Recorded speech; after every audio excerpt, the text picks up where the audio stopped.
Ilang sandali na lang. Kapag pinag-isa na ang kanilang puso, magwawakas ng sumpa. Natapos din ang pagdurusa ng sawing magkasintahan. Tuluyan na rin maglalaho ang siphayo. Nahatid ang malagim na trahedya ang kaakibat ng sumpa kaya liligaya na sila. Magiging masaya na at tahimik ang kanilang buhay. Wala nang dahilan para masawi silang muli. Makinig kayo. Bumalik na kayo sa templo. Hintayin ninyong matapos ang kasalan. Huwag na. Sasamahan ka na lang namin. Gusto ko po mapag-isa. Sige na. Isa pa, hanggat hindi pa sila lubusang nababasbasan, sila pa rin ang sawing magkasintahan. Matatahimik lang tayo kapag tapos na ang seremonya. Anak, ayaw mo bang samahan ka namin dito? Tandaan nyo, ang sino mang humadlang umanggulo sa kasalang yun, pananagutin ko. Pero bago mangyari yon, ako muna ang makakaharap niya. Sige na. Teka, may maganda akong naisip. Pagkatapos ng kasal, sa amin ka na lang sumama. Magpupunta kami sa ibang bayan. Sige na. Ingat ka.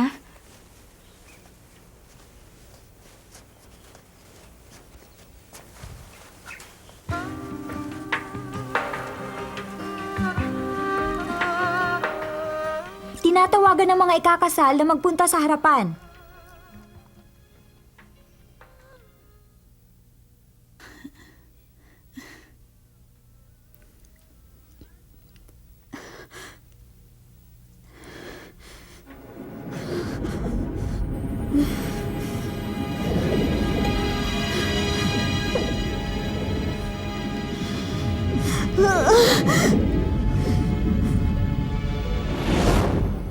Pasensya na.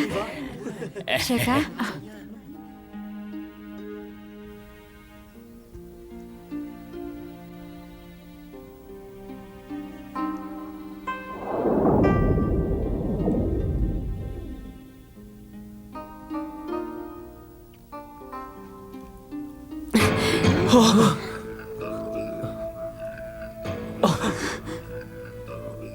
Xiao-Chen, bakit? Wala. May gumagamit ng orasyon laban kay Xiao Chen. Humanda ka.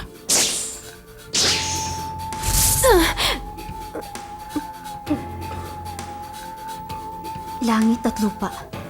Siyan sa mangdaan. Xiao-Chen!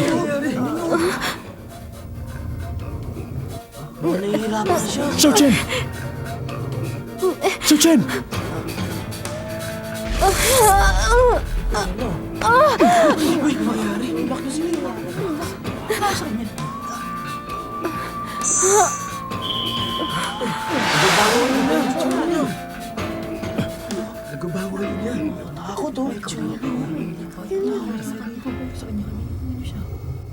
Langit at lupa. Siyan sa mangdaan.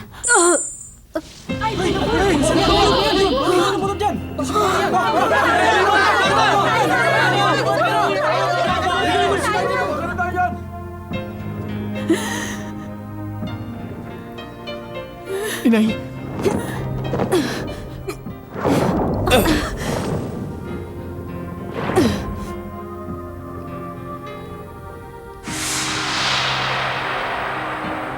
Ang manugang ko. Hangyip. Hangyip, bakit ka narito? Gagawin ko ang tungkulin ko. Papaslangin ko ngayon ang sawing magkasintahan.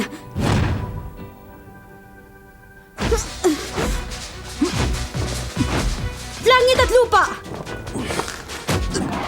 Siyan sa mangdaan!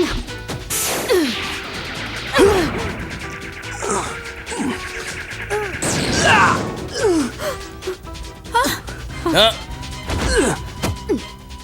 Hangyip, ikaw ang may gusto na maganap ang kasalan. Bakit mo sila papatayin?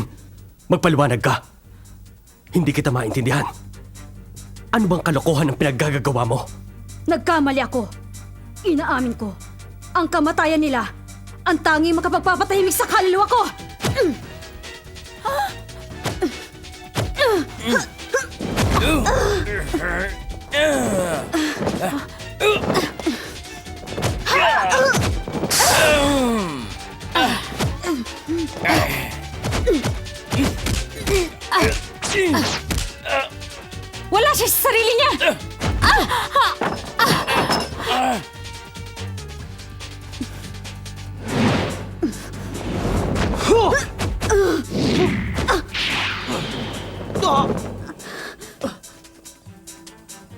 Masyado kang matapang.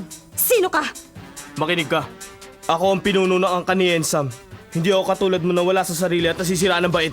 Goldlight, tumahimik ka na. Huwag mo na siyang galitin pa. Kung mananatili siya ng ganyang habang buhay, maswerte siya. Pero kung babalik siya sa sarili niya pag-iisip, mamamatay siya sa kahihiyang ginawa niya. Kaya humanda na siya. Tayo na! Ling, anak. Akala ko ba si Hangyip ang pakakasalan mo? Nagsinungaling ka ba para pakasalan ng halimaw? Inay! Inay! Patawad! Inay! Inay!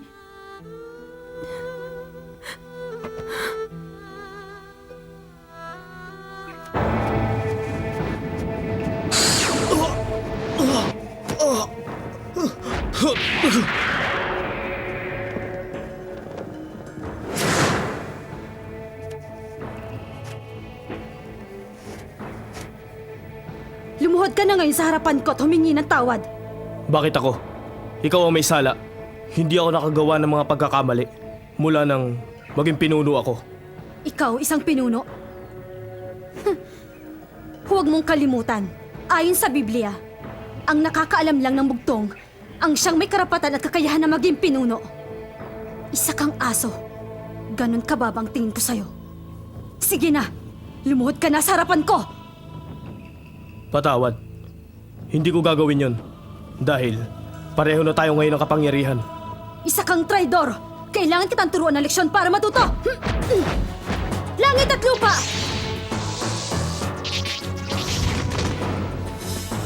Siyan sa mandaan!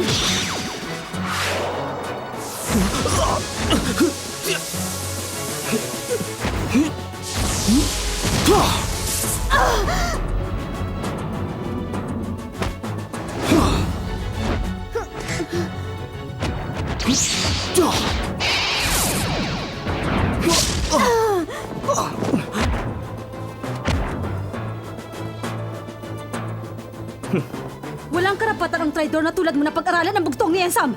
Pinag-aralan ko ang bugtong para magamit ko laban sa'yo at mabawi ang pamumuno sa buong angkan ng Yensam!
Goldlight?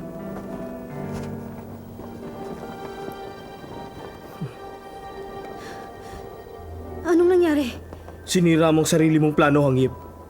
Inorasyonan mo si Xiao Chen para lumabas ang buntot niya. Hindi natuloy ang kasal dahil sa kabaliwan mo. Hindi ko yung maaaring gawin. Sinungaling ka!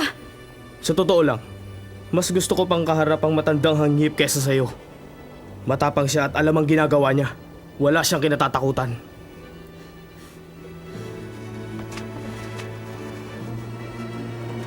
Sinong matandang Hangyip? Hindi kita maintindihan. Makinig ka. Inabuso mo ang iyong sarili. Nasobrahan ka sa pagsasanay ng bugtong. Nagpatangay ka sa damdamin. Pinigil mo ang kasal na magkasintahan. Hangyip! Hangyip! Nabaliw ka. Tumanda ka na wala sa iyong sarili, nagbago ng anyo. Pinalabas mo ang buntot ni Xiao Chen sa harap ng lahat. Sumugod ka at pinatigil ang kasalan. Dahil sa kahihiyan, inatake ang ina ni Ling. Yun ang buong katotohanan. Kasalanan mo ang lahat. Goldlight! Wala siyang kasalanan! Totoo ba? Ginawa ko ba yun? Yung nagsisinungaling lang siya.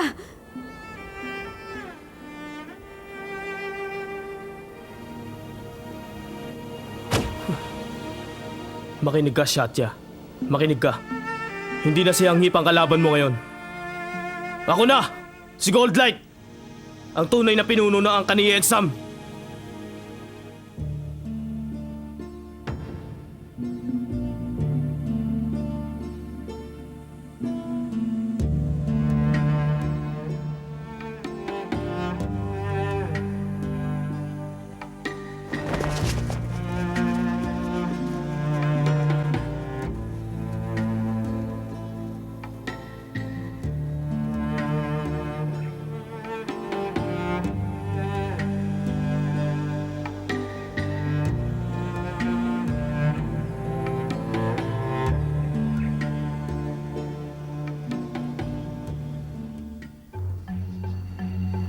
Humihina ang pulso niya.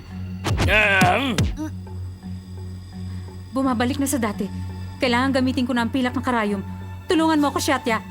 Xiaochet, pulsuhan mo siya. Gamitin niyo ang karayom sa kamay at paa niya para gumapang ang enerhiya.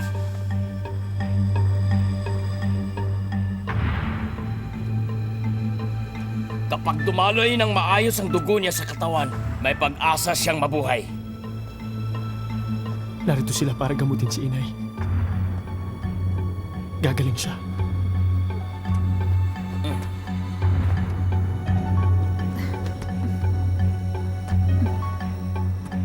Ang pulso niya.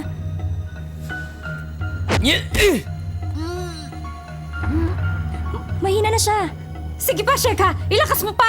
Tapusin niyo na yan! Nauubos na ang aking enerhiya!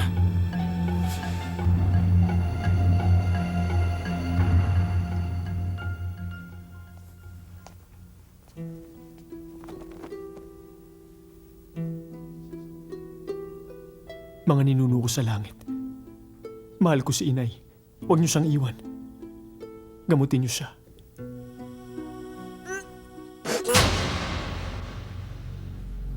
Naghihingalo na siya. Oras na niyang mamaalam. Ay, masyado na siyang mahina. Hindi na kaya ng katawan niya. Pakiusap. Subukan pa natin. Huwag tayong sumuko. Bakit gusto mo ba siyang mabuhay? Pag namatay siya, habang buhay na sisisihin ni Xiao Chen ang sarili niya. Ayoko magdusa si Xiao Chen. Xiaochet, isa kang diwata ng niebe. Panatilihin mo siyang buhay sa pamamagitan ng yelo.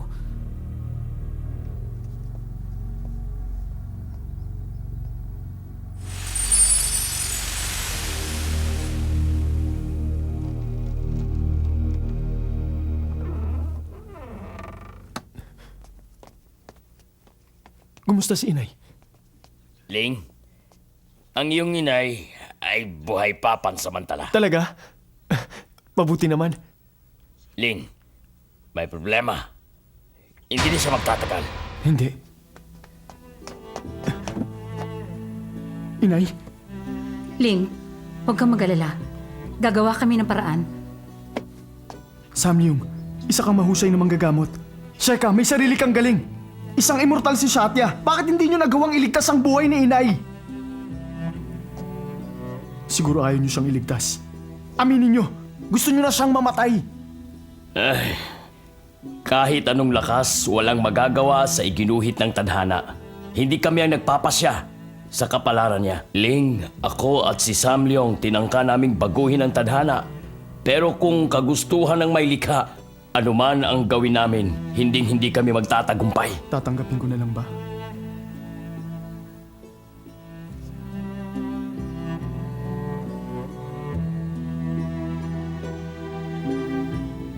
Panginoon, ngayon ko ko lang kayo nakitang balisa ng ganyan.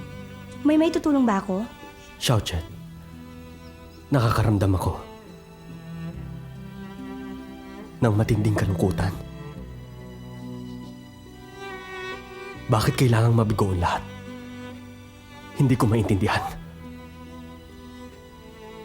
Bakit?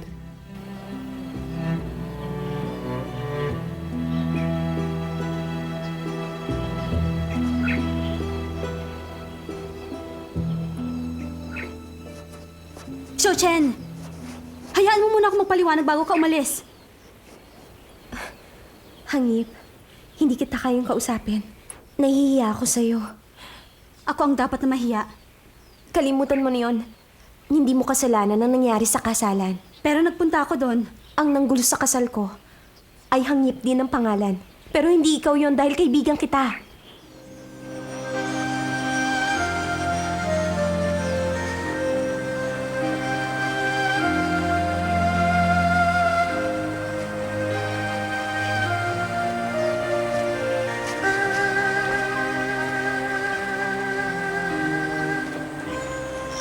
Ling,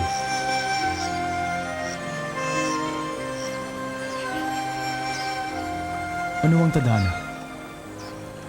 yun ang gusto natin mangyari sa atin. Ganon din ang akala ko. Anong plano mo? Alam kong hindi ka dapat magdesisyon ngayon. Pero iniisip ko ang kinabukasan ni Xiaochen. Bibigyan mo ba siya ng isa pang pagkakataon? Hindi ko alam. Mula nang dumating si Xiaochen sa buhay ko, nagkaroon ako ng maraming problema. Pero si Inay, ginawa niya lahat. Mabigyan lang ako ng magandang buhay. Anumang oras, darating ang Yansan para patayin kayo ni Xiaochen. Sumama ka na sa kanya sa palasyo. Dalhin mo na rin doon ang iyong ina. Baka doon natin makita ang panlunas sa kanya. Malapit ka kay Xiaochen. Satya, umiibig ka ba sa kanya? Mahal mo ba si Xiaochen? Gusto ko siyang lumigaya. Isama mo na siya. Sige na. Paligayahin mo siya. Paalam. Iwan niyo na ako. Subukan mong ulitin ang sinabi mong yan. At papatayin kita. Isama mo na siya. Paligayahin mo siya. Kung kaya ko siyang paligayahin, hindi ko siya ibibigay sa'yo. Kung nagawa ko yun, si Xiaochen na sana ang pinakamaligayang diwata sa palasyong itim o reyna sa aming mundo. Duwag ka, hindi ka na sana niya nakilala. Anong karapatan mong isuko siya kung hindi ka lang mahal ni Xiaochen? Pinatay na kita. Ha! Sige! Patayin mo ako, Satya! Gawin mo na agad! Ayoko na mabuhay! Maliban sa pagmamahal ko kay Xiaochen, ano pang mabibigay ko sa kanya? Satya, wala akong silbi!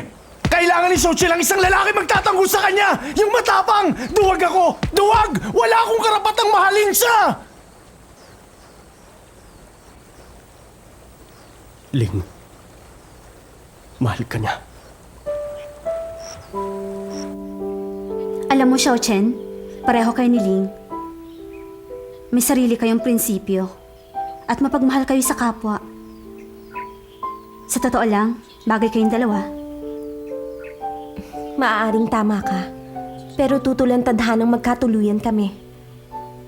Ang sabi ni Sam Leong, hindi na magtatagal ang inay ni Ling. Xiaochen, huwag mong sabing susuko ka na. Hindi, Hangip.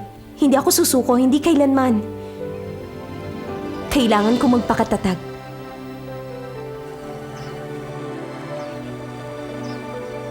Pasaan ka? Kay Xiaochen, pababalikin ko na siya sa palasyo.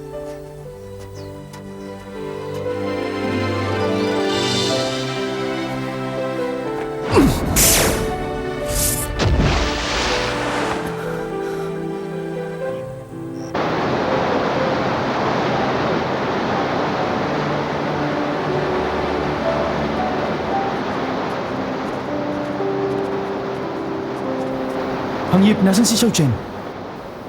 May pinuntahan siya. Saan? Nasa bayan siya ngayon at nanghihingi ng 100 kandila para sa iyong ina. 100 kandila? May ikinuwento si Xiao Chen tungkol kay Blue Demon. Isang diwata na umibig sa isang mortal. Dahil doon pinalaya siya sa palasyo. Nagsilang siya ng sanggol na lalaki. Mahina ang bata at may malubhang sakit. Naghihingalo. Isang araw, may anghel na nagpakita sa kanya. Manghingi raw siya ng 100 kandila mula sa 100 pamilya.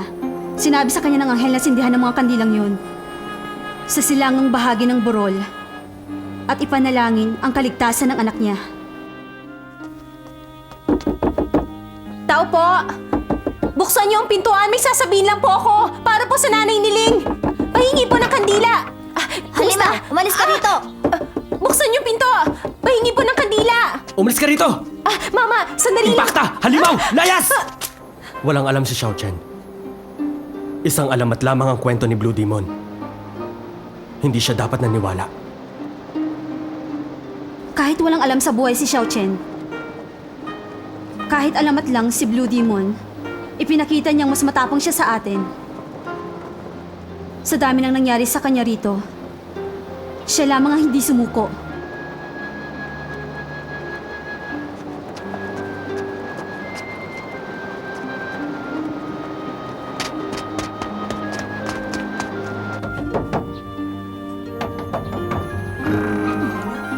Teka, bakit narito ka, Halimaw?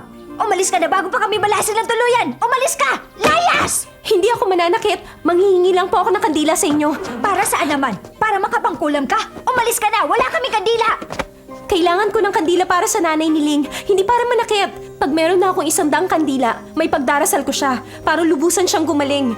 Pahingi lang po ng 1 kandila. Sige na po. 100 kandila? Hindi kami naniniwala sa'yo. Inay, 100 kandila po ang ginamit ni Blue Demon. Ano ba yan? Pakikuha nga to.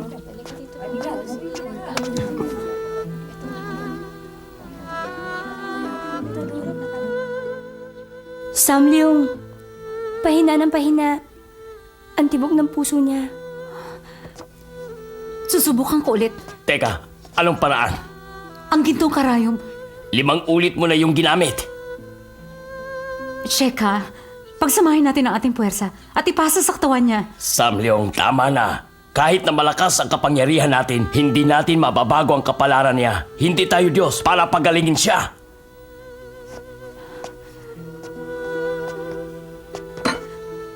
Sheka, hindi tayo dapat sumuko. Kapag namatay ang ina ni Ling, habang buhay na magdurusa si Hangip, utang na loob, gumawa tayo ng paraan. Ama, ina, maililigtas ko siya. Hangip, paano anak? Gagamitin ko ang bugtong ni Yensam. Huwag anak, napinsala ng iyong katawan. Hindi mo na dapat gamitin ang bugtong ni Yensam.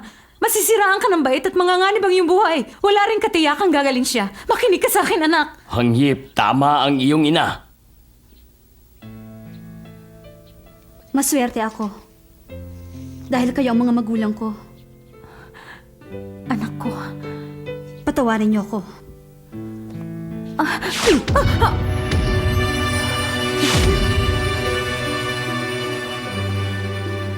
Ina, Ama, pag nasiraan ako ng bait, ipangako niyo, napapatayin niyo ako.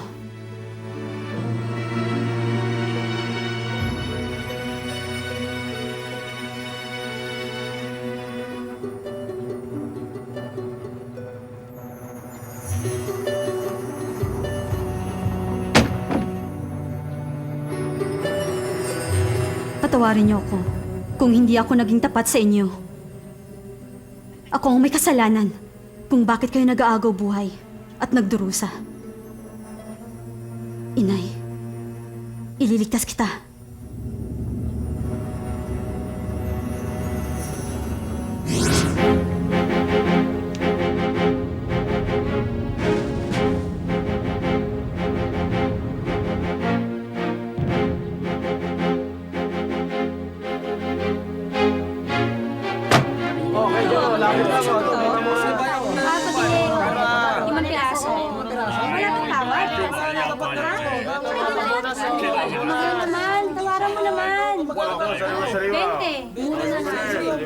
Ate Xiaochen, alam namin nangongolekta ka ng 100 kandila katulad ni Blue Demon. Pasensya ka na, 5 kandila lang ang dala namin. Ang babait mo naman. Salamat. Mig! Umuwi ka na! Hindi ba sinabi ko sa'yo, huwag mo siyang kakausapin! Impacta! Mga bata kayo. Pero umuwi ka na, ha? Huwag kayong makikipag-usap sa kanya. Alamin mo siya. Sinabi ko na sa'yo, huwag kayong makikipag-usap sa kanya. Umuwi ka na, umuwi ka na. Nakikinig sa akin. Bigyan mo lang.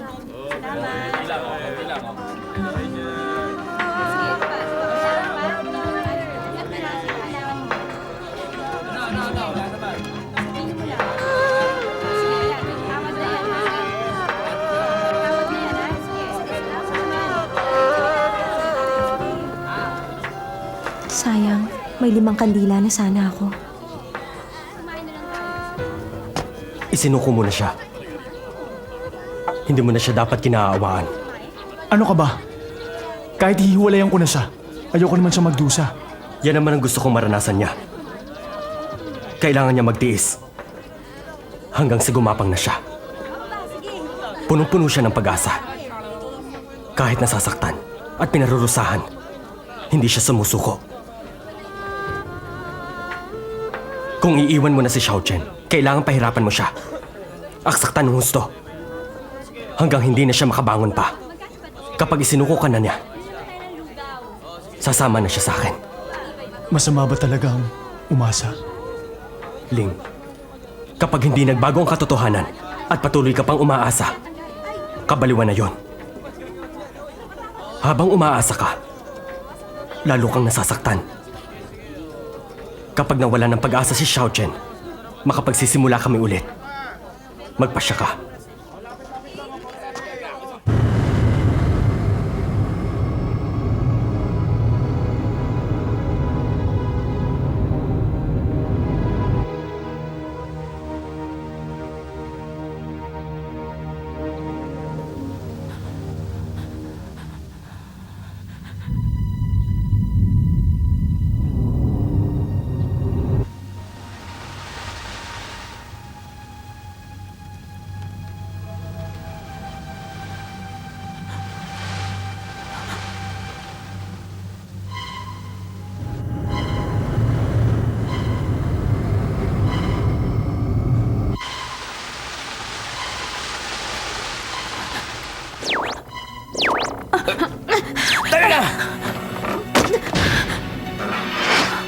Biniwan niyo ako! Kailangan ko tulungan si Ate Xiaochen! Ate, hindi mo siya kapatid! Isa siyang halimaw, kakainin ka niya! Hindi, inay! Mali kayo! Mabait siya! Nakalimutan mo na bang ninakaw niya mga itlog natin at sinira niya ang ating palayan? Hindi! Wala siyang kasalanan! Sige na! Tulungan natin si Ate Xiaochen! Pag hindi natin siya tinulungan, hindi niya maililigtas ang nanay ni Kuya Ling! Kami ang kumuha sa mga itlog at sumira sa palayan, hindi si Ate Xiaochen! Wala siyang kasalanan!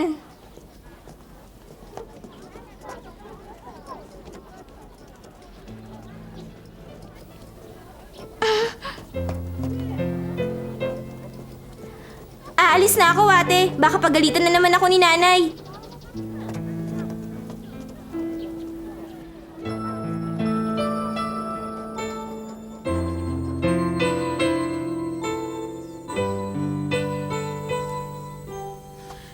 Hangyip! Huwag niyo na siyang hanapin. Hindi niyo na siya makikita.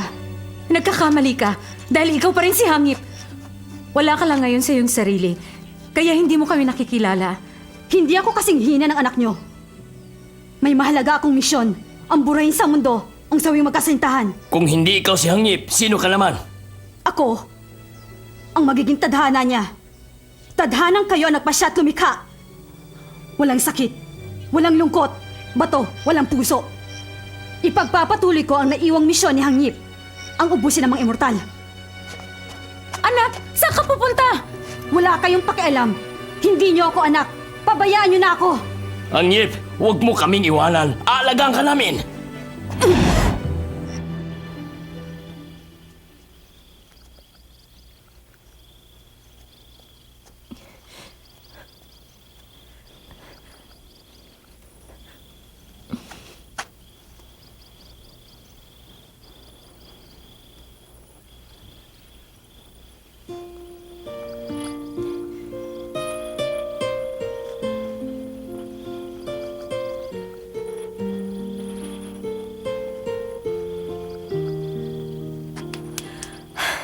Handa na. Diyosa ng buwan, dasal ko'y pakinggan.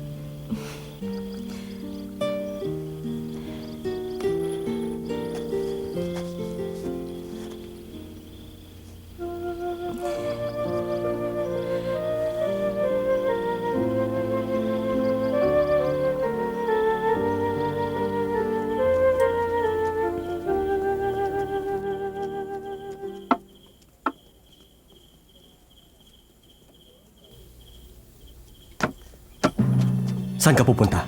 Ikaw, Babalik na kami ni Xiao Chen sa palasyo. Ikaw, hahanapin si Xiao Chen, tutulungan ko siya. Mali ka. Mali ako. Lalo na ako. Hindi sumuko si Xiao Chen. Kahit na mabigo pa, ang 100 kandila para iligtas si inay. Sigurado ako hindi susuko si Xiao Chen. Mas kilala mo siya kaysa sa akin. Hindi siya sasama sa'yo. Liligaya lamang siya kung akong nasa tabi niya. Ling, tandaan mo, sa oras na, sumuko kang muli at iwanan si Xiao Chen. Papatayin kita. 见你需要运气，爱上你却要多少勇气？渺小的我， Hindi ako matutulog. Kailangan hintayin ko ang buwan. 人世间却容不下一段传奇。有人说，该忘了你，我宁愿忘记了我无知，失去了你，讨好这个天地，有什么值得了不起？我不顾一切，让世 Nakatulog ako. Lumabas na kaya ang buwan? O baka naman lumubog na? Paanong mga kandila? Anong dapat kong gawin? Parang awa mo na. Lumabas ka na. 不相聚就是分离，也总算留下了。 Pakiusap. Mahal na buwan. Pagbigyan mo ang aking dasal. Lumabas ka.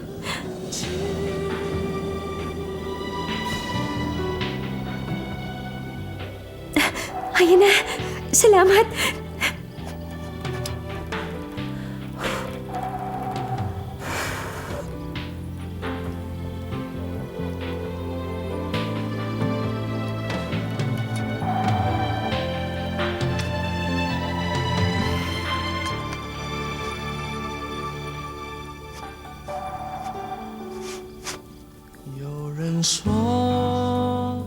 Wala akong 100 kandila, pero ang inaalay kong 5 kandila ay sapat na para patunayan ang pananampalataya ko sa inyong kapangyarihan.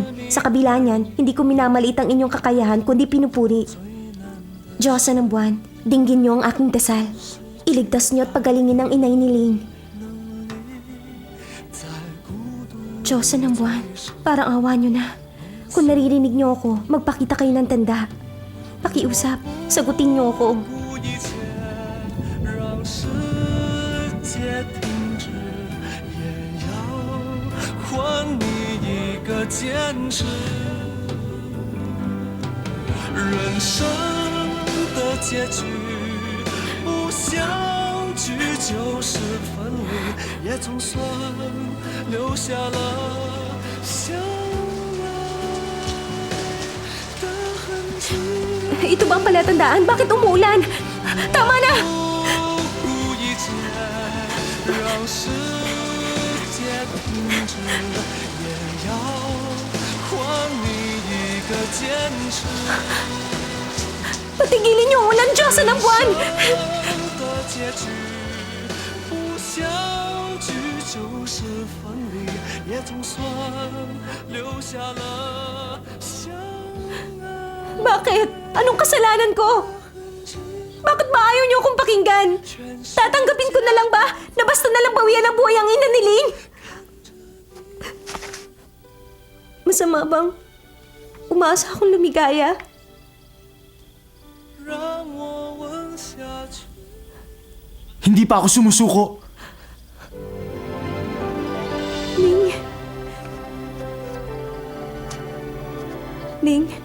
Ling, ba't nandito ka? Hindi lang ako. Pati sila.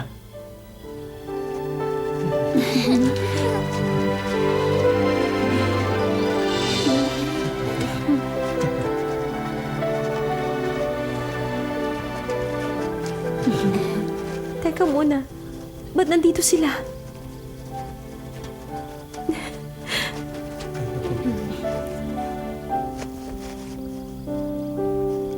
Narito sila para tulungan ka.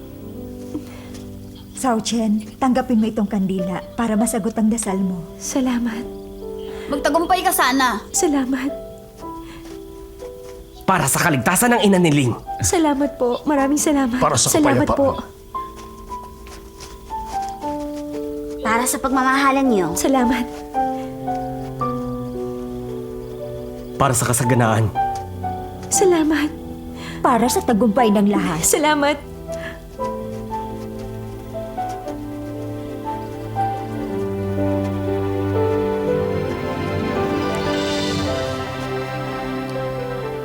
Salamat, Diyosa ng buwan. Meron na akong 100 kandila. Sa ngalan ng mga pamilyang nandito, nananalangin ako at sumasamo sa inyo. Diyosa ng buwan, heto ang alay namin.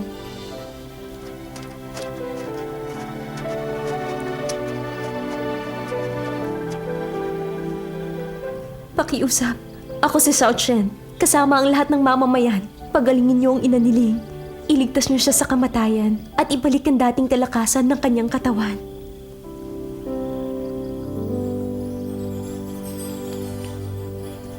Xiao Chen, sinagot na ang dasal mo. Nagkamalay na ang ina ni Ling.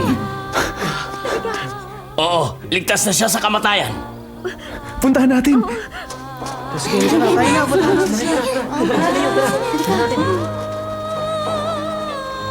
Kung totoo ang alamat ng 100 kandila,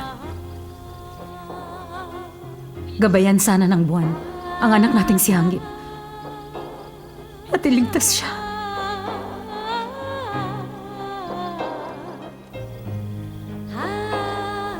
Inay! Inay! Inay! Huwag mo akong tawaging inay. Inay, gumaling kayo dahil buong magdamag kayong pinagdasal ni Sao Chen sa Diyosa ng buwan. Mali ka. Siya ang nagdala rito ng kamalasan. Buhay pa rin ako ngayon dahil pinagaling ako ni Hanggip. Nasaan na po siya?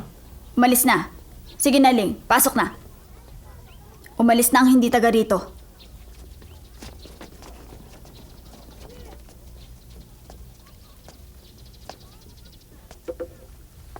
Lumuhod ka ngayon at humingi ng tawad. Inay, Sige na!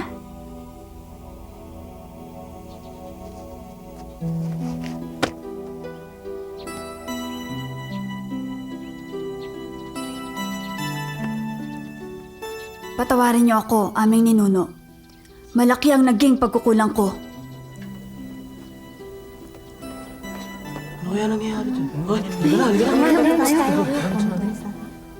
Kapatawaran po ang hinihingi ko sa inyo. Para sa akin at sa anak ko. Hindi ko gaanong nagampanan ang tungkulin ko bilang ina ng aking bunso. Hinayaan ko siyang umibig at mahulog ang loob. Sa isang halimaw. Ibigay niyo sa kanya ang aking pagpapala upang hindi na siya magkamali. Inay, hindi ko kayo sinuway kahit na kailan at hindi rin masama si Sao Chen. Tumigil ka! Kung hindi kanya ginayuma, paano mo naisip na magpakasal sa isang halimaw at magsinungaling sa akin na iyong ina? Ang naging mali ko lang. Natuto ko magmahal. Alam mo, Ling, napakabait mong anak ng bata ka pa. Pero ngayon, hindi ka na nakikinig sa akin. Nung isinilang ka, isang pangkat ng halimaw ang dumating para patayin ka. Nakita ko na masawi ang iyong ama nang malagutan siya ng hininga. Gusto ko na rin noon na mamatay na. Pero ayokong iwanan ka. Binigay ko sa iyo ang buo kong buhay. Pero ngayon, hindi mo na ako pinahahalagahan. Inay, naaalala niyo na ang lahat? Salamat kay Hangip dahil ginamot niya ako. Oo, naalala ko na ang lahat. Naalala ko na rin, pati ang pagsisinungaling niyo sa akin ng mga kaibigan mo. Paano mo ako nagawang saktan ng ganito? Inay! Patawad! Huwag ka nang umiyak. Nay, Mas gusto ko pang mamatay na lang. Pagpatay na ako. Hindi ka na magsisinungaling sa akin. Inay! Sumpaman! Hindi ko na pakakasalan si Xiao Chen. Talaga? Sige, sumumpa ka sa harap ng altar na magsasabi ka na ng totoo.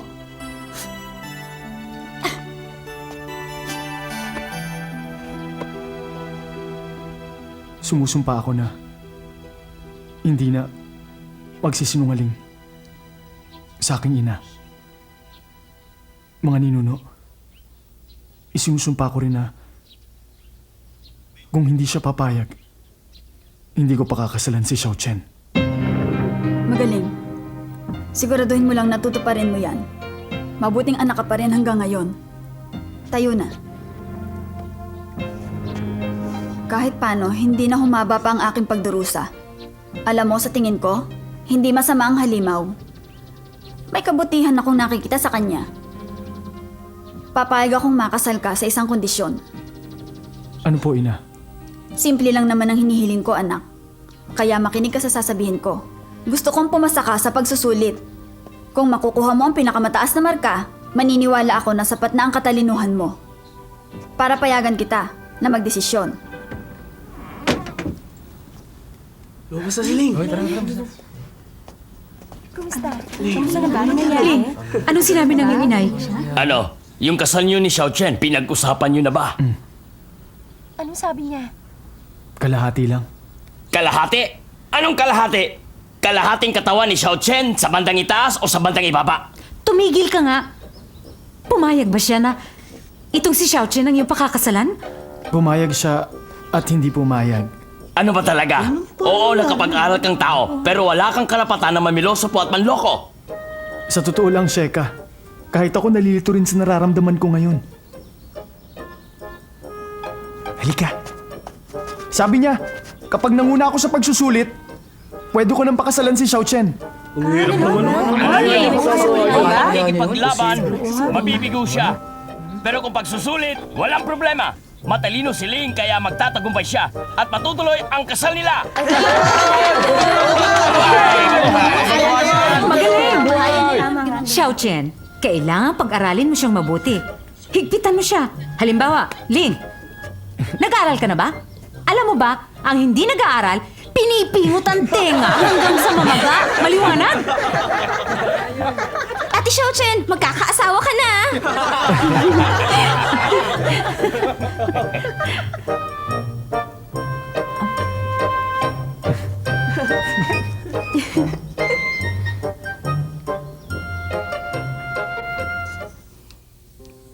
Sam Leong, makinig ka. Sa oras na makita mo si Hang Yip, mag-iingat ka. Mahirap na.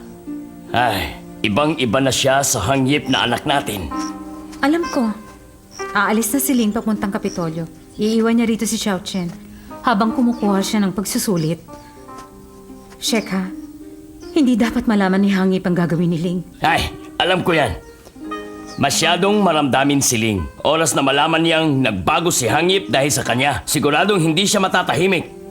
Sa dami ng iniisip ko, hindi ko na alam ang uunahin. Sandali, Balbas. Huwag kang ganyan, ha? May pinagtutuunan ako ng pansin, kaya asikasuhin mo sila. Si Luyel ang laman ngayon ng utak ko, Sheka. Kapag nakilala niya ang kanyang mga magulang, baka magpakamatay siya. Malalaman din niya ang lihim ng tunay niyang pinagmulan. Masakit man, kailangan niyang tanggapin yon. Kapag sumuko siya, magdurusa siya habang buhay. Inutusan ko siya sa punlong para hanapin si Mo Wai. Pero wala pa siya. Hindi pa siya nagpaparamdam. Hangyip! Hangyip! Narito na naman si Kulit. Hangyip! Nasaan siya? Nakita niyo na ba siya? Wala na siya rito. Kalimutan mo na siya. Ayaw ka na niyang makita pa. Alam kong nabaliw siya dahil sa bugtong. At ginulo niya ang kasal namin ni Xiao Chen. Pero wala na ngayong problema. Magaling na si inay. Huwag kang mag-alala. Babalik din siya. Hindi matutuwa si Hangip kung ganyan ka. Aalagaan ko siya. Ipaalam ko sa kanya na hinahanap mo siya. Ang mahalaga, makapasa ka at manguna. Sasamahan ka ni Balba sa Kapitolyo. Pag nakapasa ka, babalik kami. Darating kami ni Hangip para batiin ka. Kung ganun, kailangan ko nang ihanda ang mga gamit ko. Hindi ko siya bibiguin. Galingan mo. Tama na yan. Halika na. Sige, Si sige Sam na, yung alis na. bahala sa Mag-ingat lahat. kayo. Paalam. Oo, Bahala ka sige, sa ingat. anak mo. Puntahan mo na sila Oo. ngayon. Ayos ba talaga si Hangip? Sheka, Ha? puntahan na natin siya. Ay, si Sam yung naambahala sa kanya. Teka nga, bakit hindi ko yata nakikita si Xiao Chen? Nasaan ba siya? Umalis lang siya para magpaalam kay Shatya. Magkikita na lang kami sa bahay mamaya. Shatya, tingnan mo. Ang ganda. Walang ganyan sa palasyo. Maganda. Ang lahat ng bagay sa paligid. Sa mga mata ng isang masayang nilalang. Ang ibig kong sabihin, maganda rin naman sa palasyong itim. Masaya rin ako sa palasyo. Doon ako lumaki at nagkaisip. Ang kaibahan lang, pakiramdam ko dito ang aking tahanan. Alam ko yan. Kaya nga, gusto ko maging maligaya ka. Kahit na, hindi ako nakapagpapaligaya sa'yo. Mali ka. Kung iisipin mong mabuti, ikaw ang nagpaligaya sa akin. Nalimutan mo na ba? Binigay mo sa akin ng luha na siyang naging dahilan para matagpuan ko si Ling. Nakatakda kayo magkita. Dahil kayo ni Ling, ang sawing magkasintahan. Hindi. Huwag mo sabihin yan. Gagawin namin ni Ling ang lahat ng paraan para hindi kami magdusa't maghiwalay. Isinusumpa ko. Salamat, Shatya. Salamat. Walang anuman. Xiao Chen, dumating na ang mahal mo. Ling, pupunta ba tayo sa bayan? Bukas na. Teka, si Shatya. Nandyan lang siya kanina. Xiao Chen, baka umalis na siya. Kailangan na nating maganda, maaga pa tayong aalis bukas. Tayo na. Heto ang baon mo sakaling magutom ka. Dalhin mo rin ang mga panyong ito. Heto ang kumot mo kapag gininaw ka. Gamitin mo yan, ha? Opo. Inay, mag-iingat po kayo. Ikaw rin. Ay, ano ka ba naman? Hindi lilipat ng bahay si Ling. Kukuha lang siya ng pagsusulit. Huwag kang mag-alala. Yung ibang kailangan niya, bibilhin na lang namin sa daan. Ako ang bahala sa kanya. Magtiwala ka. Siya ang mangunguna sa klase. Nasasabi mo yan dahil hindi ikaw ang ama niya. Anak, halika. Si Balbas ang nagligtas sa'yo, 20 taon na ang nakakaraan. Alam kong mabuting tao siya, kaya lubos ng tiwala ko na aalagaan ka niya.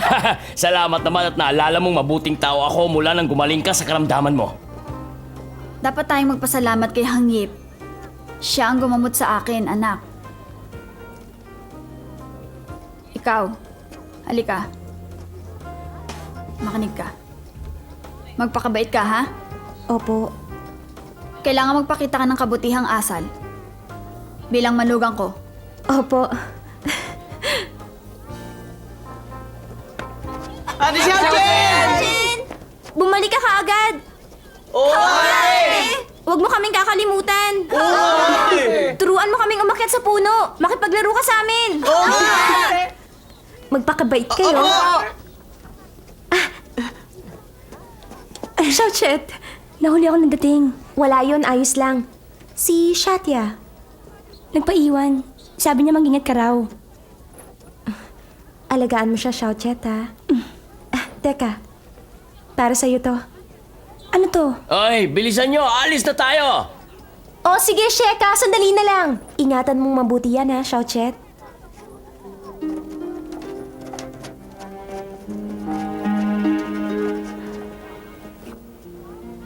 Ang aklat ng Blue Demon.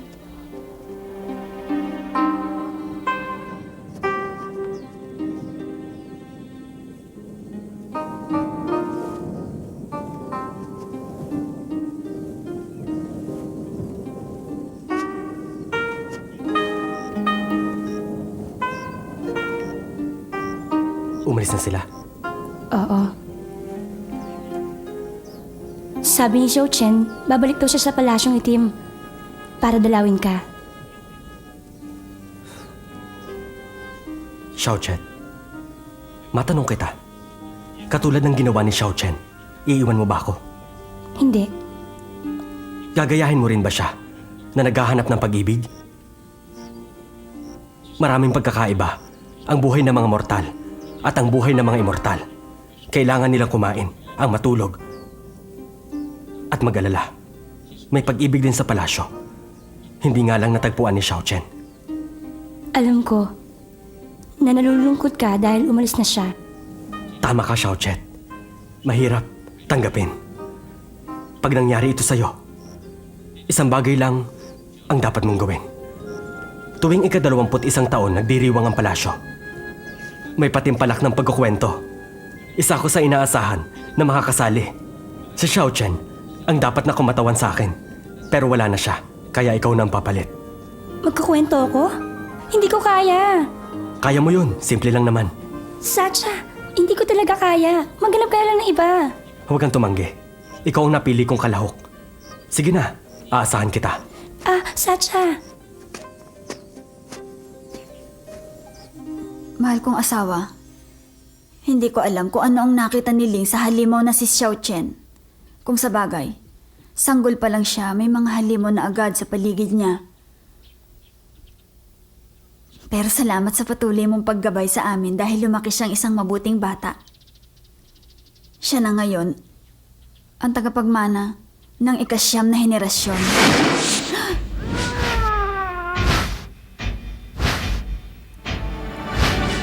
Hindi! Hindi maaari! Hindi! Hindi totoo! Hindi yan pwede mangyari! Hindi! Babae ang anak ko! Naalala ko na. Babae. Ang anak ko.